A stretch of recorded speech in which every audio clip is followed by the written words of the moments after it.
There was one resounding consequence to the breakup with the other teacher. Shortly afterwards, my drinking started to spiral out of control.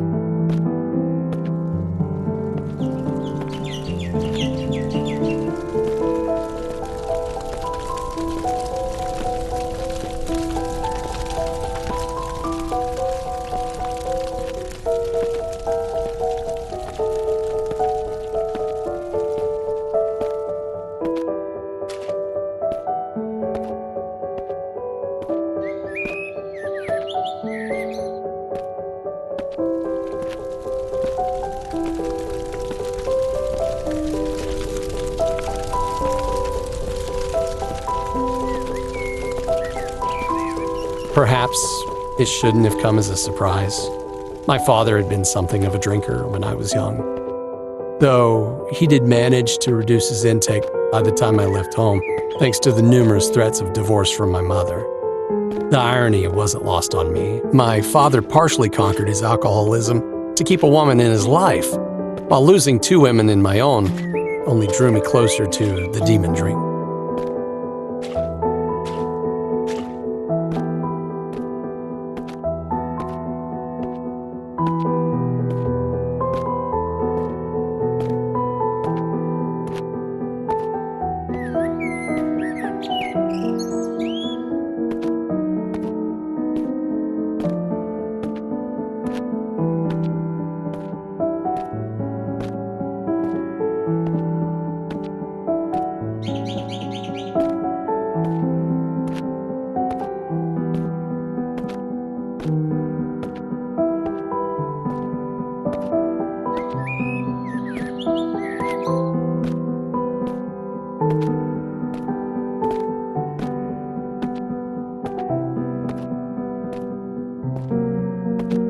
I never hit Emily.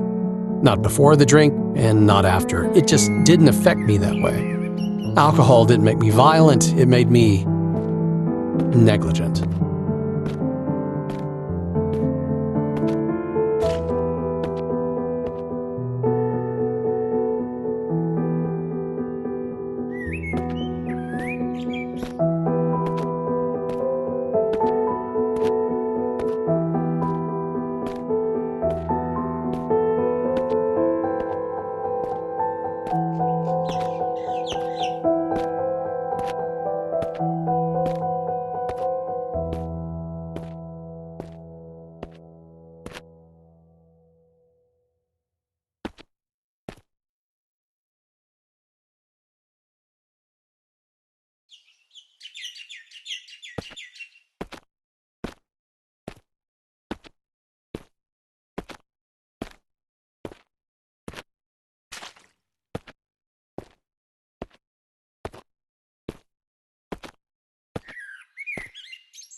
Which isn't to say that I wasn't known for my occasional bouts of verbal aggression.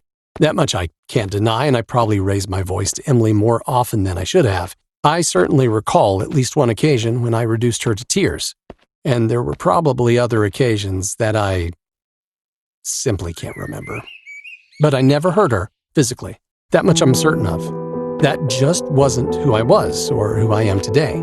I might be a weak man, but I'm not a total coward.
At first, my work wasn't affected, at least not noticeably.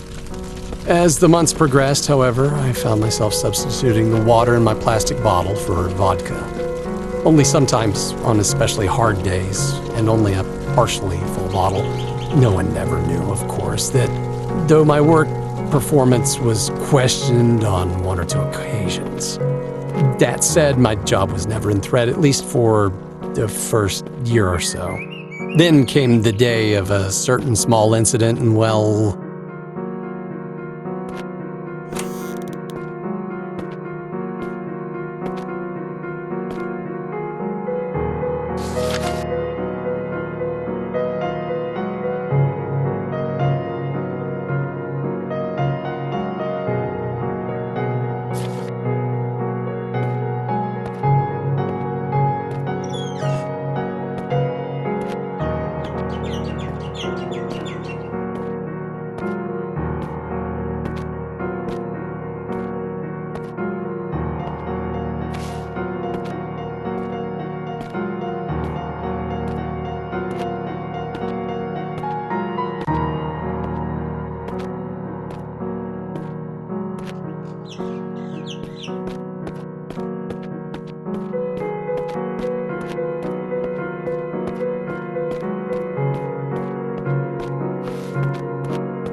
I wasn't violent towards the boy. Again, that just wasn't my style, sober or otherwise. But I definitely raised my voice at him and demanded that he leave my classroom and never darken my doorstep again. I might have even sworn at him. The official report certainly claims that I did.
What can I say?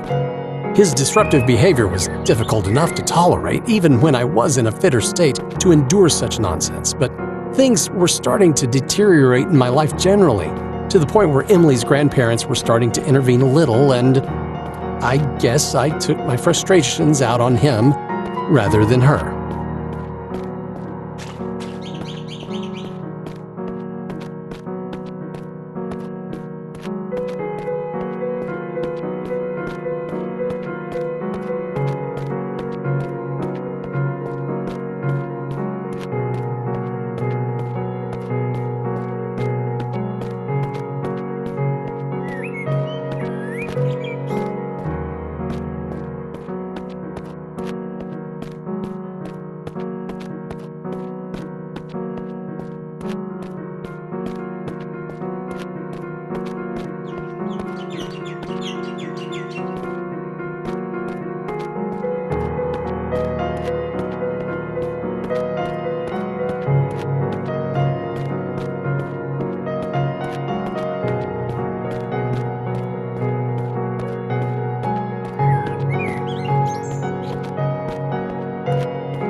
There's no denying that boy deserved my wrath more than my daughter. I was put on suspension since I hardly had a history of these things. I'd been a good worker up to that point. I honestly had. Go sort yourself out, they said. I had every intention of doing just that.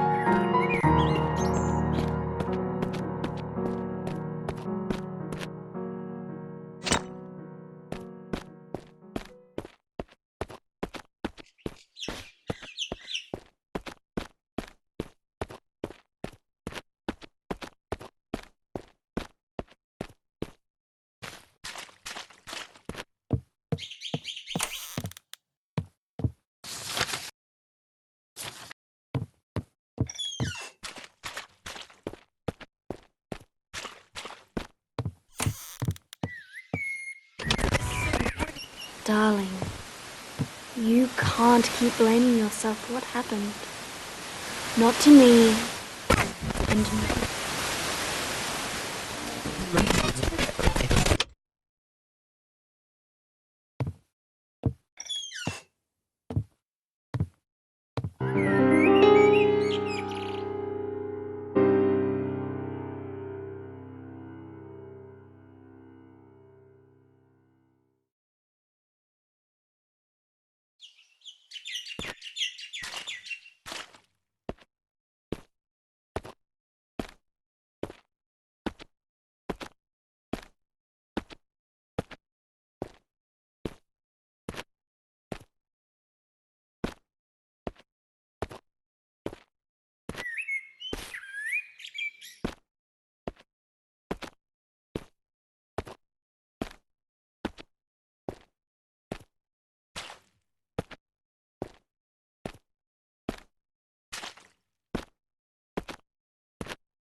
The path to recovery is never an easy one, and I wasn't convinced that cold turkey was my answer. It just sounded too convenient to me and seemed a surefire way to fall straight back off the wagon. I suspected the slowly weaning myself off the drink would reap more permanent rewards and immediately set about reducing my intake. A fortnight later, it was still a daily habit, but at least that habit had shifted mostly to nights.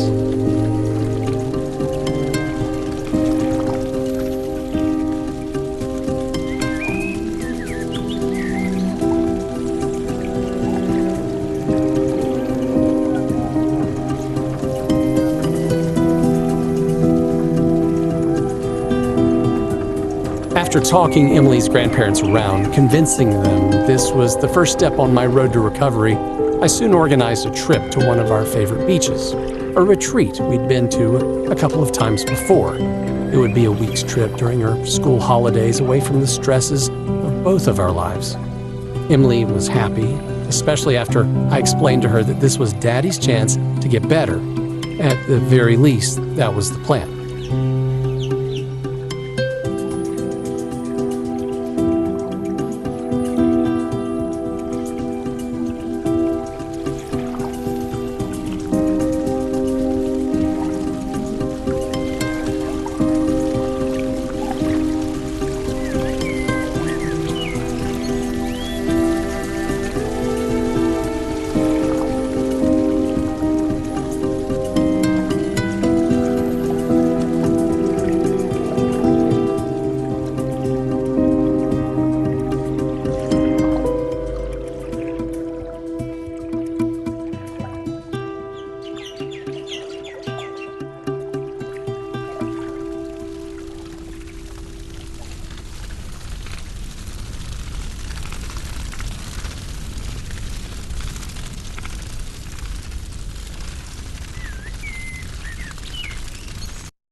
I always tried to make holidays a thing in our little family unit for the short time such a unit existed.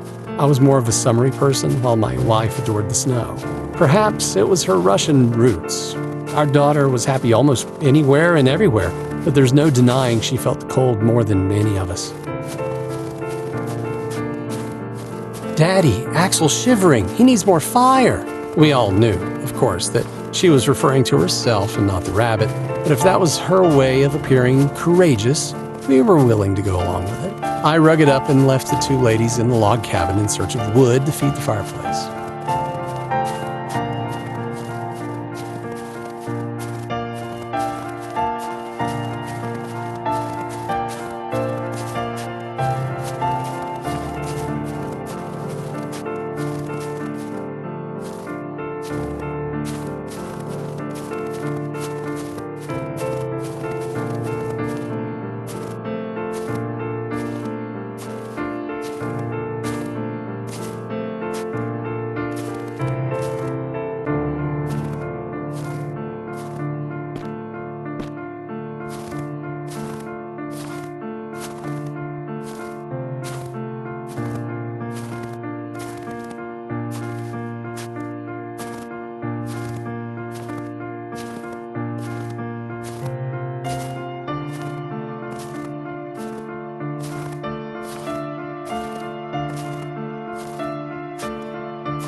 6 years.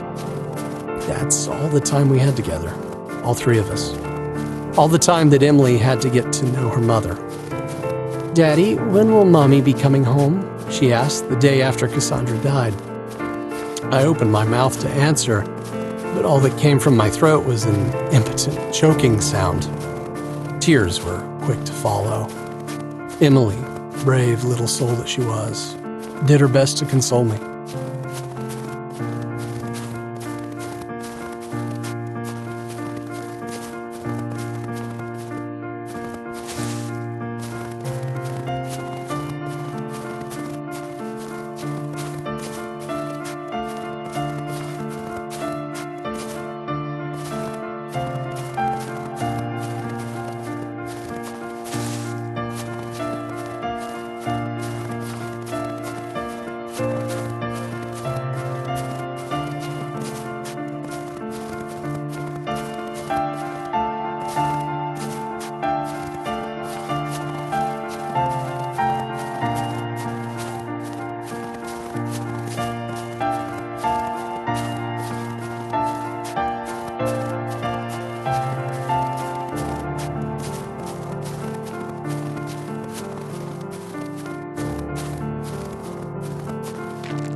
In the end, it was the children's book that helped Emily to fully comprehend what had happened to her mother.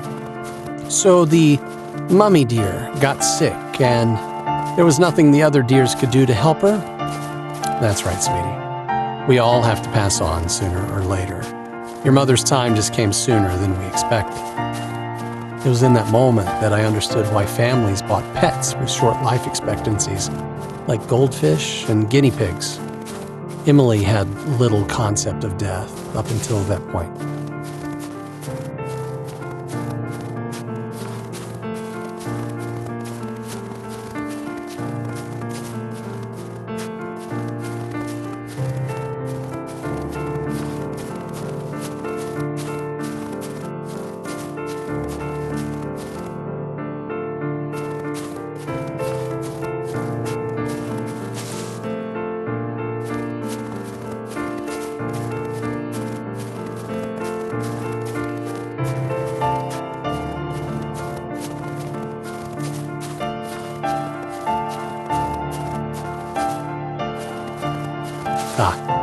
That should be enough wood for now. Time to head back to the cabin. I'm sure those two must be freezing by now. Could happily bear to get a bit warmer myself. Beaches are certainly more my speed, I'd say.